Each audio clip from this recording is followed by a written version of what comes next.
안녕하세요. 저는 11살의 어린 나이에 부모님을 여의고 10살 더 많은 오빠 손에 자랐는데요. 지금 생각해보면 그때 오빠 나이가 갓 20살이 넘었으니 아이에게 아이가 맡겨진 꼴이었지요. 하지만 어렸던 오빠는 실은 내색 한 번 없이 막내인 저를 보듬어 키워주셨습니다. 많은 유산은 아니었지만 부모님께 물려받은 재산이 있었고, 그래서 우리 남매는 밥은 굶지 않고 살 수 있었습니다. 부모님이 돌아가신 후 오빠는 면사무소에 취직하여 일을 하셨는데, 동네 사람들이 모두 칭찬할 정도로 바르고 울고진 성품을 가진 사람이었습니다. 면사무소에 다니면서 오빠는 새언니를 만나 결혼을 하였고, 저는 오빠 내외와 함께 21살이 되던 해까지 행복하게 살았습니다. 새언니와 함께 사는 동안 엄마처럼 따르며 살림도 돕고 뭐든지 열심히 하려고 노력했습니다. 새언니도 그런 저를 친동생처럼 잘 아끼고 보살펴 주었어요. 제 인생 중 그나마 가장 평온했고 행복했던 시간이 아니었나 싶네요. 하지만 잠깐 동안 찾아왔던 그 행복도 오래가지 않았는데요. 오빠의 성품을 보고 이곳저곳에서 동생인 저와의 결혼을 원하는 사람들이 많았고, 많은 곳에서 결혼 중신이 들어왔기 때문입니다. 그런데 저는 어려서부터 결혼에 대한 막연한 두려움이 있었습니다. 왜냐하면 제가 11살 때 아버지가 사고로 돌아가시고 얼마 지나지 않아 어머니마저 세상을 떠나셨는데, 어머니의 장례를 치르던 날 저는 한쪽 구석에 쪼그려 앉아 어머니 옷가지를 끌어안고 울고 있었습니다. 그런데 동네 아주머니들이 장례를 도와주기 위해 집에 오셨었는데, 그때 했던 말을 아직도 생생하게 기억하고 있습니다. 울고 있던 저를 봤는지 못 봤는지 알 수는 없으나, 부모 복 없는 년은 남편 복도 없다던데 불쌍해서 어찌할꼬. 남편 복 없는 년은 자식 복도 없대. 에휴. 저는 그때 11살의 어린 아이였지만 저 말은 아직도 기억하고 있습니다. 저는 부모 복은 못하고 태어났지만 저 사람들 보란 듯이 좋은 남편을 만나 행복하게 살아야겠다는 생각을 어머니 장례를 치르며 했어요. 제가 20살 되던 해 오빠는 저에게 결혼을 하고 싶은지 물어봤었습니다. 저는 너무 어리기도 했고 또 두렵기도 했습니다. 그래서 고민할 것도 없이 싫다고 거절을 했었어요. 오빠가 생각해도 제가 아직 어려서 결혼 얘기를 꺼내는 것이 못내 마땅치 않았지만 같이 일하던 분이 좋은 선자리라며 소개해준 거라 의견을 물어본 것이라 했습니다. 그렇게 20살에 들어온 선을 모두 거절하고 1년여의 시간이 더 흘렀는데요. 같은 직장 다니던 상사분이 또 중신했는데 1년 전에 선을 주선했던 똑같은 상대라며 아무래도 인연인 것 같은데 아직도 결혼할 생각이 없냐고 물었습니다. 저는 조카들도 커가는데 언제까지 오빠의 신세를 질 수도 없는 거고, 좋은 남편 만나 결혼하겠다는 목표에 맞게 좋은 자리라고 하니까 결혼을 해도 괜찮겠다 싶었습니다. 그렇게 저는 그 사람과 선을 보고 2번을 더 만나본 뒤 21살에 결혼을 했어요. 오빠와 새언니는 결혼을 축하하며 저를 위해 아낌없이 혼수를 장만하여 시집 보내주었습니다. 하지만 제 남편은 오빠가 생각하는 그런 좋은 사람이 아니었어요. 집안이 풍족하다는 말도 거짓이었고, 무엇보다 근면 성실하다고 소개받았었지만 열심히 일을 해서 돈을 모으려는 저와는 달리 일하는 것보다 술 좋아하고 노래 부르기 좋아하고 춤추기 좋아하고 낚시하러 다니기 좋아하는 철부지 남편이었습니다. 그때 쌀농사와 밭농사를 지어먹고 살아야 했는데 그 일들은 모두 제 차지가 되어 몸이 10개라도 모자란 힘든 나날을 보내야 했지만 차마 오빠한테 말을 할 수가 없었어요. 왜냐하면 오빠가 중신을 한 상대가 동생을 이렇게 힘들게 하는 것을 알면 얼마나 괴로워할지 안 봐도 알 것 같았기 때문입니다. 그래서 오빠에게는 그저 잘 살고 있노라고 거짓말을 해야만 했었습니다. 그렇게 혼자만 겉으로 떠돌며 자신의 즐거움만 찾아 헤매던 남편은 벌을 받아서인지 어린 4남매를 남기고 제가 41살이 되던 해 위암으로 세상을 떠났습니다. 그때 우리 큰아들의 나이가 18살이었고 그 밑으로 2딸, 그리고 막내 아들이 8살이었어요. 부모 복 없는 년은 남편 복도 없다더니 저는 이 말이 그렇게 싫었는데 정말 맞는 말인 것 같아 무섭기도 하고 한편으로 가슴이 아팠습니다.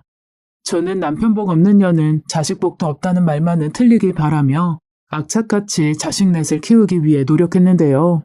여자 혼자 아이 넷을 키운다는 건 생각보다 쉬운 일이 아니었습니다.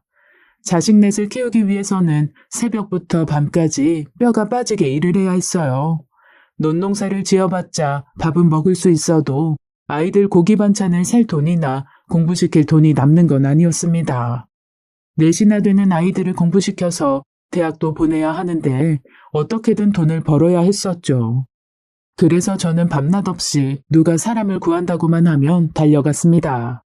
쌀 공장에서 쌀 도정 작업도 해보고 식당에서 남자들이나 할 수 있고 여자는 힘 못 써서 안 된다고 했던 허드렛 일도 마다하지 않고 해보이며 악착같이 돈을 모았습니다. 하루에 서너 시간 잠을 잤던 것 같아요. 그땐 젊기도 했고 아이들을 키워내야 한다는 생각밖에 없었던 것 같습니다. 무엇보다 남편 죽자마자 있던 돈 다 팔아먹네라는 소리를 듣고 싶지 않았어요. 그리고 아이들을 대학까지 공부시키려고 했던 또 한 가지 이유가 있었는데요. 아무리 미운 남편이었지만 남편이 죽기 전 소원이 자식 넷 모두 학사모를 쓰고 찍은 졸업사진을 벽에 쭉 걸어놓는 것이었습니다. 본인 가방끈이 짧아 한이 남는다고 했었는데 죽은 사람 소원도 있었고 무엇보다 애비 없어서 공부도 제대로 못 시켰다는 말은 듣고 싶지 않았습니다. 또 제가 살던 마을은 각 집안에 숟가락이 몇 개인지까지 서로 알고 지낼 정도로 마을 사람들끼리 왕래가 잦았는데 그런 사람들에게 자식 대학 문제로 밉보이고 싶지 않았습니다. 하지만 저는 돈 버는 일에 쫓겨 다른 집 엄마들처럼 아이들을 다정하게 안아주며 키우진 못했어요. 사실 돈 버는 일에 쫓겼다는 것은 핑계고 남편이 미웠던 탓이었는지 이제 와서 하는 이야기지만 아이들이 태어났을 때부터 좋다라는 감정보다는 일거리가 하나씩 늘어간다는 생각을 먼저 했었던 것 같아요.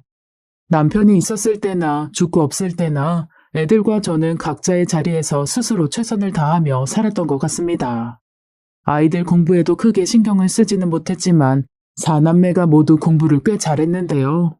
그중 우리 큰아들은 고등학교 다니는 내내 1, 2등을 놓치지 않을 정도로 똑똑했습니다. 기특하고 대견했지만 표현이 서툰 엄마였기에 특별하게 칭찬을 했던 기억은 없네요. 큰아들이 대학 진학을 두고 처음 제게 물었습니다. 우리는 그때 전주 변두리에 살고 있었어요. 서울로 대학을 갈까요? 아니면 장학금을 받고 전북대를 갈까요? 저는 장학금을 받아서라기보단 큰아들을 타지로 보내는 것이 싫어 솔직한 마음을 말했습니다. 혼자서 서울에서 어떻게 생활을 하려고 그러니? 밑에 동생들이 셋이나 더 있어서 이사를 갈 수도 없고 전북대 들어가도 취업 잘 된다고 하던데 그렇게 하면 안 되겠니? 그때 큰아들은 조금 망설이는 듯 하긴 했지만 별다른 얘기 없이 대답했습니다. 네, 그럼 그렇게 해야지요. 그렇게 큰아들은 전북대에 진학했고 얼마 되지 않아 군대에 갔습니다. 그렇게 시간은 흘러 큰아들이 군대에서 돌아왔고 둘째 딸은 전문대를 졸업하고 취업을 했는데 그때부터 제 삶에 조금씩 여유가 생겼던 것 같았어요. 하지만 아직 대학을 졸업하지 못한 큰아들과 셋째 딸, 그리고 중학생인 막내가 있었기 때문에 농사를 지으면서 식당 허드렛 일은 계속 해야만 했습니다. 그땐 큰아들이 대학만 졸업하고 좋은 곳에 취업만 한다면 모든 것이 다 해결될 것만 같았어요. 하지만 큰아들은 대학을 졸업하고 취업을 하는 것이 아니라 공무원 시험 준비를 하겠다고 선언했습니다. 그것도 노량진으로 가서 학원을 다니며 준비를 하겠다는 것이었어요. 마른 하늘에 날벼락 같은 소리였습니다. 생각지도 못한 아들의 말에 어안이 벙벙해졌죠. 사전에 나에게 물어보거나 상의한 것도 없이 선언과 동시에 큰아들은 짐을 싸서 서울로 올라가 버렸습니다. 상의도 없이 이 모든 것을 결정한 게 괘씸하기도 했지만 똑똑했던 아들이었기에 믿고 지켜보는 방법밖에 없었어요. 큰아들이 노량진으로 가고 난 후 제가 할 수 있는 일은 합격 소식이 오기만을 기다리고 또 기다리는 것뿐이었습니다. 하지만 한 해 두 해가 그렇게 3년이 지나도 합격했다는 말을 들을 수가 없었어요. 시험을 준비하던 3년 동안 좁은 고시원에서의 생활로 밥도 제대로 챙겨 먹지 못할까봐 저는 한 달에 한두 번씩 큰아들이 좋아하는 곰탕을 한 냄비 끓여 전주에서 서울까지 하루를 꼬박 버리며 다녀왔습니다. 하지만 아들은 고맙습니다, 맛있게 잘 먹었습니다라는 말 한마디가 없었는데요. 그 이유를 생각해보자면 노량진으로 떠난 지 1년이 좀 안 됐을 즈음 큰아들이 전주에 한번 내려와 나에게 했던 말이 있었습니다. 어머니, 우리 논 팔고 서울 가서 살면 안 되나요? 아직 막둥이가 대학도 졸업 못했는데 논을 팔면 어떡하냐. 나중에 죽을 때나 팔아서 너랑 막둥이 나눠줘야지. 그때도 큰아들은 다른 말은 더 하지 않고 다시 서울로 올라갔지만 뭐가 서운했던지 그때 이후부터 전주에도 잘 내려오지 않고 통화를 자주 하지도 않았습니다. 결국 큰아들은 3년에서 1년을 더 매달려 4년 넘게 공무원 시험 준비를 했지만 결국 합격하지 못하여 포기했는데요. 문제는 공무원이 되지 못한 것보다 취업할 시기를 놓치니 이름 좀 알려진 대기업에서는 신입으로 아들을 뽑지 않는다는 것이었습니다. 다른 집은 아들들은 좋은 직장 다니며 결혼하고 자식들도 낳았다고 하나둘 얘기하는데 제일 똑똑했던 우리 아들이 30이 훌쩍 넘도록 취업도 못하고 결혼도 못하고 있는 모습이 못마땅하여 믿을 만한 사람들에게 아들의 선자리를 부탁했습니다. 동네에서 똑똑하다고 소문난 아들이었기 때문에 금세 선자리들이 들어왔고 저는 아들에게 선자리에 대해 말했습니다. 유씨네 큰딸 알지? 지금 서울에서 유치원 선생님 하고 있다는데 너랑 잘 어울릴 것 같다고 선 한번 보자는데 나가봐. 유씨네 집도 잘 살고 사람들도 착해서 좋을 것 같구나. 어머니, 직장도 없는데 무슨 선이에요. 저는 안 나갑니다.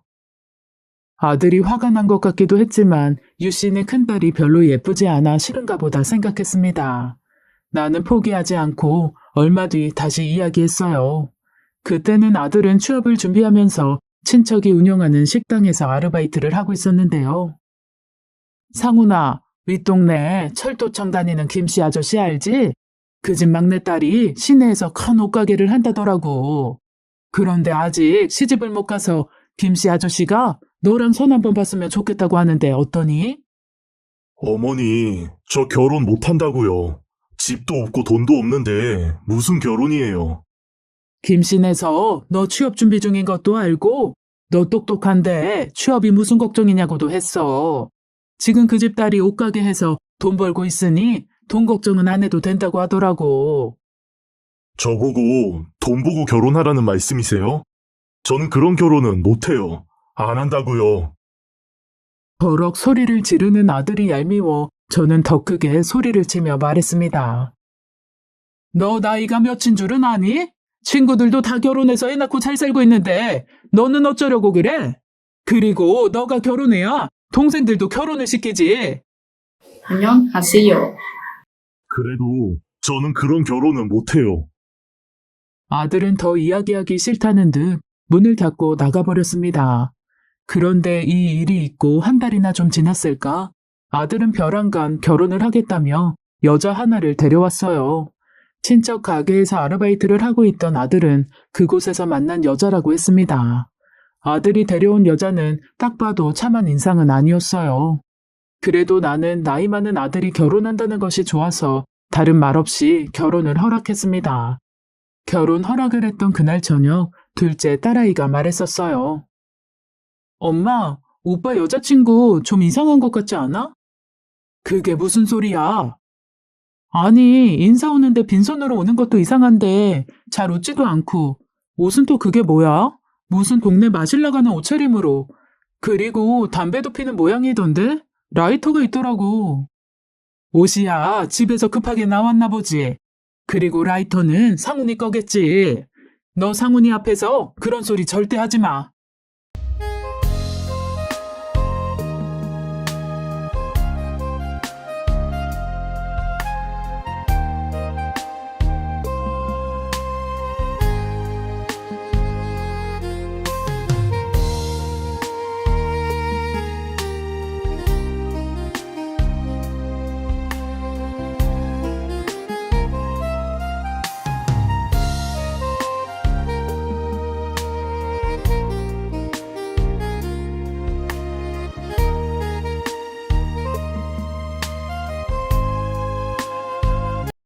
저는 딸아이의 입을 단속시키긴 했지만 한편으로 찜찜한 생각이 들긴 했었습니다. 하지만 저는 아들의 선택을 존중했고 결혼을 진행시켰어요. 그해 가을 우리 큰아들은 결혼을 하였습니다. 결혼 후 인천의 중소기업에 취업하여 그곳에서 신혼생활을 시작하였죠. 인천이라는 먼 곳으로 처음 가야 된다는 말을 했을 때 남편이 세상을 떠났을 때보다 더 허전한 것 같았습니다. 사실 그동안도 군대에 가고 공무원 준비한다고 노량진으로 가면서 내내 떨어져 살았지만 결혼을 했을 때와 안 했을 때의 느낌이 많이 달랐던 것 같습니다. 결혼을 하고 떠나는 아들은 완전히 남이 되는 것만 같은 느낌이 들었어요. 생각해보면 큰아들 아직도 결혼 못했지? 라는 말이 듣기 싫어 결혼을 서둘렀던 점도 있었는데 막상 결혼해서 멀리 간다고 하니 마음이 허해지는 것 같았습니다.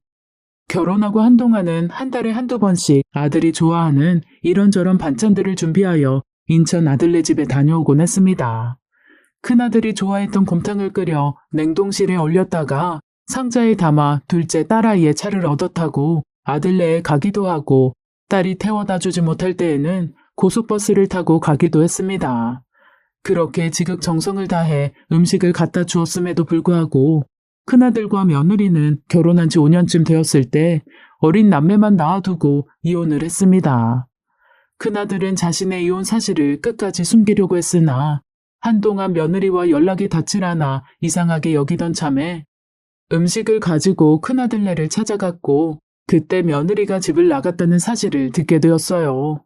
아들은 왜 며느리가 집을 나가게 되었는지 말해주지 않았지만 내가 결혼을 서둘렀던 탓에 너무 급하게 결혼해서 이혼을 하게 된 것은 아닌지 괜히 마음이 심란해졌었습니다.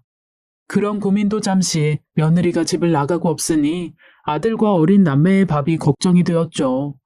그래서 전주 집으로 내려가자마자 대충 짐가방을 싸서 다음날 다시 인천 큰아들네로 들어갔습니다. 큰아들은 짐가방을 싸서 올라온 나를 보고 깜짝 놀랐지만 저에게 방 하나를 내어주었어요. 그렇게 아들과의 동거가 시작되었는데요. 함께 산다는 애틋한 마음도 잠시 그동안 몰랐던 큰아들의 문제점들이 하나둘씩 보이기 시작했습니다. 먼저 제가 전주에서 올라온 이후 하루가 멀다 하고 몸을 가누지도 못할 정도로 술을 먹고 들어왔습니다. 새벽 늦게까지 술을 먹고 집에 들어와 픽 쓰러져 자는 모습을 보는데 화가 치밀어 올랐어요. 다음날 아침 저는 아들에게 말했습니다. 술 좀 적당히 먹고 다녀라. 그러다가 몸 다 망가질 텐데. 이 어린 것들은 누가 책임지라고 그렇게 죽자고 마시고 다니니? 어머니는 예나 지금이나 똑같으시네요. 뭐가 말이냐? 아닙니다. 저 출근합니다. 술이 아직 덜 깼는지 큰아들은 알아들을 수 없는 말을 하고 출근해버렸는데요. 예나 지금이나 똑같다는 말이 자꾸 마음에 걸렸습니다. 하지만 시간은 흘러만 갔고 저와 아들은 함께 살고 있지만 시시콜콜한 대화를 나눈다거나 어떤 일을 상의하는 등의 모습은 없었습니다. 저는 그저 아들과 손주들을 위해 매일 밥을 하고 청소를 하고 빨래를 했어요. 또 인천으로 올라와서도 식당에서 설거지를 해주며 돈을 벌었는데 그 돈으로 장을 보며 살림을 했습니다. 맞벌이를 해도 애들 키우기 힘든 세상인데 아들 혼자 벌어서 둘을 키우는 게 힘들 것 같아 보여서 따로 장 봐야 하니 생활비를 달라고 말하지 않았고 아들도 따로 저에게 생활비를 하라며 돈을 주지는 않았었습니다.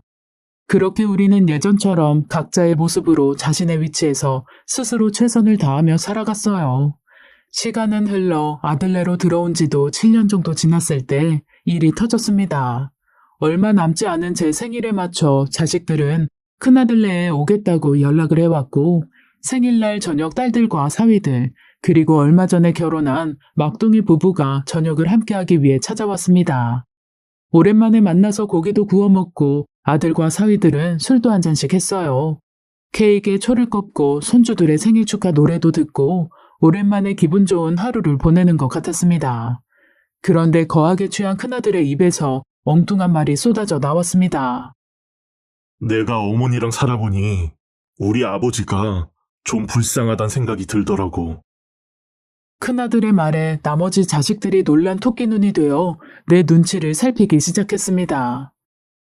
오빠 취했어? 그게 무슨 말이야? 엄마가 아빠 때문에 얼마나 고생을 했는데 아빠가 불쌍하다니. 나 안 취했어. 아버지가 불쌍하다고 하는 이유는 내가 지금 불쌍하거든. 그게 무슨 말이야? 오빠가 불쌍하다니. 형, 취했나 봐. 그냥 들어가서 좀 자든지. 엄마 생신에 그게 무슨 말도 안 되는 소리야. 아빠가 일 안 해서 엄마가 얼마나 힘들었는지 몰라서 하는 소리야? 알지, 알어. 아버지 일 안 하셨지. 그런데 왜 안 하셨을까? 왜 일 안 하고 술 마시고 낚시하러 다니시고 그러셨을까? 그걸 몰라서 물어? 일하기 싫었으니까 그랬겠지. 아니, 일하기 싫었던 게 아니고 어머니와 같이 있고 싶지 않아서였을 거야. 나는 큰아들의 말을 듣고 있자니 피가 거꾸로 쏟아지는 것만 같고 가슴이 답답해지기 시작했습니다. 너, 그게 무슨 말이니? 같이 있고 싶지 않다니. 그럼 지금 너도 그렇다는 뜻이니? 네, 저는 어머니와 함께 살고 싶지 않습니다. 어머니 생신에 이런 말씀 죄송하지만 저는 독립하고 싶습니다. 뭐라고? 독립? 내가 너를 위해 지금까지 뼈가 빠지게 일하고 먹여 살렸더니 독립? 네, 어머니. 지금도 한번 봐보세요. 어머니는 어머니 말씀만 하신다고요. 제 얘기를 듣지 않으세요. 제가 무슨 말을 해도 왜 그러냐고 궁금해하지 않으신다고요. 제가 분명 내 자신이 불쌍하다고 어머니와 같이 살고 싶지 않다고 독립하고 싶다고 말을 했는데도 어머니는 왜 그러냐고 절대 이유를 묻지 않으세요. 아버지와 살면서도 아마 그러셨겠죠. 아버지가 아무리 힘들다고 해도 왜 힘드냐고 묻지 않으셨겠죠. 알고 싶지 않으셨을 테니까요. 아버지는 그저 어머니의 계획에 따라야 했을 테니까요. 이유 따윈 물을 필요가 없었던 거지요. 어머니는 아버지뿐만 아니라 저한테도 그러셨거든요. 그게 무슨 소리니? 아버지가 돌아가시기 전에 저한테 했던 말씀이 있었어요. 너희 엄마가 일 좀 안 하고 쉬었으면 좋겠구나. 논 한마디기 덜 사더라도 우리가 행복하게 지냈으면 좋겠구나. 네 아빠도 놀고 나도 놀면 돈은 누가 공짜로 준다디? 어디 말 같지도 않은 소리를. 저는 가슴이 쿵쿵거리기 시작했습니다. 분명 잘못한 것이 없는데 이상하게 죄를 지은 것 같은 느낌마저 들었습니다. 어머니, 저도 그때 고등학생이었어요. 웬만한 건 다 아는 나이였다고요. 아버지 계실 때 우리 집은 농사만 지어도 먹고 사는데 문제가 없었어요. 하지만 어머니는 땅 더 사고 싶은 욕심에 공장이며 식당이며 쫓아다니셨었죠. 그게 잘못이야? 돈 더 벌어서 땅 더 사면 좋은 거지. 그렇게 생각하니? 돈이 최고라고? 우리 어렸을 때 아버지랑은 장날시장이라도 가봤고 여름에 계곡이라도 가봤지만 어머니랑은 어디 한번 가봤던 곳이 없어. 그게 불만이었니? 같이 못 놀아서? 아니요. 같이 놀고 싶지도 않았습니다. 어머니는 늘 어머니 얘기만 하셨으니까요. 돈을 왜 모아야 되는지만 설명하셨잖아요. 우리 이야기는 한 번도 들어주지 않으셨어요, 어머니는. 나는 마른 하늘에 날벼락이 떨어지는 느낌이 이런 느낌일 거라는 생각이 들었습니다. 하지만 큰아들은 쉬지 않고 계속 이야기했어요. 제가 노량진에서 공무원 준비하다 말고 내려가서 어머니께 논 다 팔고 서울로 이사 가자고 했던 거 기억하시나요? 그래, 생각난다. 그때도 철이 없었지. 막둥이 대학도 못 갔는데 논을 팔자니. 지금 생각해봐도 그게 될 말이었니? 왜 그런 말을 했는지는 궁금하지도 않으셨나요? 이미 어머니 계획에 논 팔 생각은 없으니 아예 들을 필요도 없었던 건 아니었고요. 오빠가 논도 팔자고 했었어? 그때 공부한다고 나한테 돈 좀 빌려달라고 하더니 논도 팔자고 했었나 보네? 돈이라니, 그게 무슨 소리야? 오빠가 돈을 한번 보내달라고 한 적이 있었어. 그런데 그때 하필 엄마가 논 나온 거 사야 된다고 해가지고 엄마한테 있던 돈 보내주는 바람에 오빠한테는 못 보냈었지. 그때 오빠가 없으면 됐다고 괜찮다고 해서 별일 아닌가 보다 했지. 그때 나는 공무원 준비를 하는데 생각보다 돈이 많이 필요했었어요. 제가 공부를 하면서 아르바이트를 하자니 체력적으로 너무 힘이 들었어요. 무엇보다 공부에만 집중을 하고 싶었습니다. 어머니가 보내주시는 돈으로 고시원비 내고 삼시세끼 해결하는 것도 힘든 상황인데 매번 돈을 더 달라고 하기가 힘들었습니다. 그래서 서울로 이사를 오면 고시원비와 식비라도 절약되고 그럼 학원 다니면서 공부에만 전념할 수 있을 것 같았습니다. 하지만 어머니는 이유조차 묻지 않으시더라고요. 그럼 이렇다 저렇다 얘기를 하면 되지. 입 뒀다 뭐 하려고? 네, 제가 말을 하면 되는데 말을 할 수가 없었습니다. 장남으로 집안 살림에 보탬은 못 될 망정 늘 돈 걱정하고 계시는 거 뻔히 아는데 돈을 더 달라, 뭘 더 해달라고 말을 할 수가 없었습니다. 그래서 술만 먹고 들어오면 나한테 예나 지금이나 변한 게 없다고 하는 거였니? 네, 술을 먹고 와도 한 번도 왜 이렇게 술을 마시냐고 묻지 않으셨잖아요. 저는 정말 너무 힘들어서 먹고 들어왔는데 힘들다고 말 좀 하고 싶은데 어머니는 애들은 누구한테 떠넘기려고 술을 먹고 다니냐는 그런 말씀만 하셨지요. 이게 내가 불쌍하고 아버지가 불쌍한 이유지요. 힘들어도 힘들다고 말할 수 없으니까요. 가만히 듣고만 있던 셋째가 말을 꺼냈습니다. 오빠 이제 그만해. 오빠가 하는 말 나는 다 이해했어. 나도 엄마한테 예전부터 하고 싶었던 말들이었어. 엄마는 우리 어렸을 때도 밥을 안 먹어도 왜 안 먹니 물어보지 않으셨어. 밥을 안 먹으면 공부도 못하고 그럼 대학도 못 간다는 말만 하셨었지. 내가 애들을 낳아보니 알겠더라고. 애들이 하는 행동 하나하나가 안 궁금한 게 없는데 엄마는 어쩜 나에 대해 궁금한 게 일이 하나도 없었을까. 하지만 이미 내 어린 시절은 끝났고 사랑을 받지는 못하고 컸지만 우린 잘 자랐고 그럼 된 거 아니겠어? 그러니 오빠도 엄마한테 그만해. 나는 그동안의 내 희생이 물거품이 돼버리는 것 같아 다리에 힘이 풀려 나갔어요. 너희 아빠 죽고 내가 너희 넷을 어떻게 키웠는데. 어머니는 돈만 버셨어요. 우리는 어머니의 손길을 느끼지 못했어요. 아직도 모르시겠어요? 저는 어머니가 원하는 대로 살아야만 했고 어머니의 자랑거리로 커야 했습니다. 내 의지와 내 마음과 상관없이 어머니의 계획대로 움직여야 했습니다. 학교 진학도 결혼도 제 뜻대로 계획된 것이 없습니다. 그래도 결혼해서 잘 살아보려고 했는데 급하게 결혼한 탓인지 그 사람에 대해 아는 것이 하나도 없었어요. 곰탕을 세상에서 제일 싫어했던 사람인데 어머니는 매번 곰탕을 끓여오셨고 한 번은 아내가 어머니께 곰탕 이제 끓여오지 말라고 했는데 화를 내시면서 그러셨다면서요. 한 달에 한 번 시험이 오는 것도 싫은 거냐고. 아내는 어머니가 싫은 게 아니라 곰탕이 싫었던 겁니다. 우리 냉장고에 곰탕이 쌓이는 날마다 부부싸움을 했습니다. 저는 이 말을 듣는 순간 머리가 하얗게 변하는 것 같았습니다. 아들을 위한다고 했던 행동들이 결국은 아들 신세를 망쳐놓은 것이니까요. 저는 큰아들의 말을 다시 생각해 보았습니다. 그리고 큰아들 말대로 저는 남편과 살면서 한 번도 왜 술을 먹냐고 물어본 적이 없었습니다. 그저 술 먹는 것이 싫어서 자리를 피하거나 적당히 좀 마시라고 아니면 술 먹지 말고 일 좀 하라는 잔소리만 했었습니다. 남편도 지금의 큰아들만큼이나 힘들었을까요? 나는 아들에게 다시 물었습니다. 그렇게 싫으면 말을 하지. 라고 말하다가 문득 전에 아들이 이제 곰탕 싫다고 했던 말이 떠올랐습니다.